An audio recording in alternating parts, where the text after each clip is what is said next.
Знаеш ли, че Mazda спира RX-7 в момент, когато колата вече е технически завършена? RX-7 не се ражда от липса на пари, ражда се от амбиция.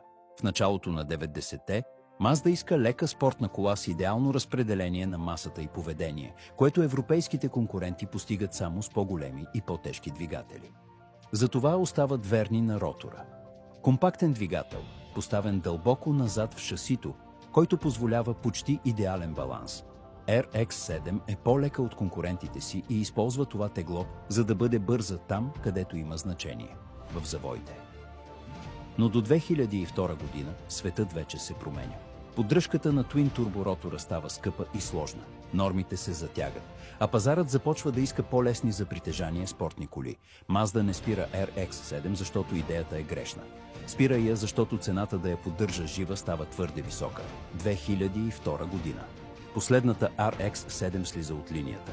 Без пряк наследник, без компромисна версия. Просто край на една глава.